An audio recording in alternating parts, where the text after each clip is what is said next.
৪৭তম ASEAN সম্মেলন বর্তমানে মালয়েশিয়ার রাজধানী কুয়ালালামপুরের কনভেনশন সেন্টারে বিশ্ব কূটনীতির কেন্দ্রবিন্দুতে পরিণত হয়েছে, যা রোববার ২৬ অক্টোবর থেকে শুরু হয়ে ২৮ অক্টোবর পর্যন্ত চলবে। এই ৩ দিনের সম্মেলনে আসিয়ানের ১০ সদস্য দেশের পাশাপাশি যুক্তরাষ্ট্র, চীন, ভারত, জাপান এবং ইউরোপীয় ইউনিয়ন সহ প্রায় ৩০ জনেরও বেশি রাষ্ট্র ও সরকার প্রধান অংশ নিচ্ছেন।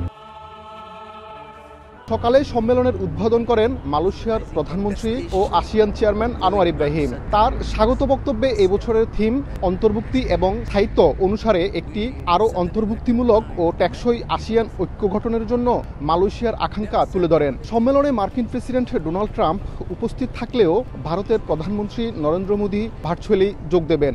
উদ্বোধনী অনুষ্ঠানের মূল আকর্ষণ ছিল পূর্ব তিমুরকে আসিয়ানের পূর্ণ সদস্য হিসেবে স্বাগত জানানো। আরেকটি গুরুত্বপূর্ণ দিক হল থাইল্যান্ড কম্বোডিয়া শান্তি চুক্তির স্বাক্ষর।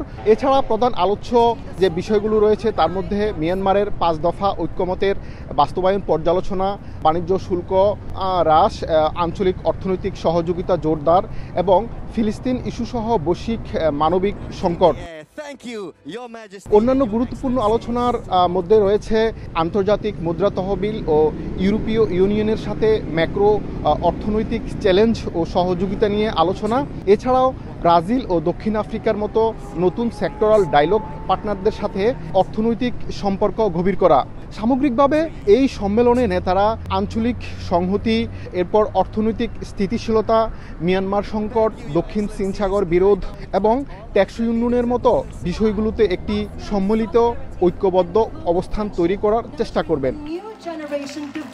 মালয়েশিয়া থেকে মোহাম্মদ আব্দুল কাদের, সময় সংবাদ।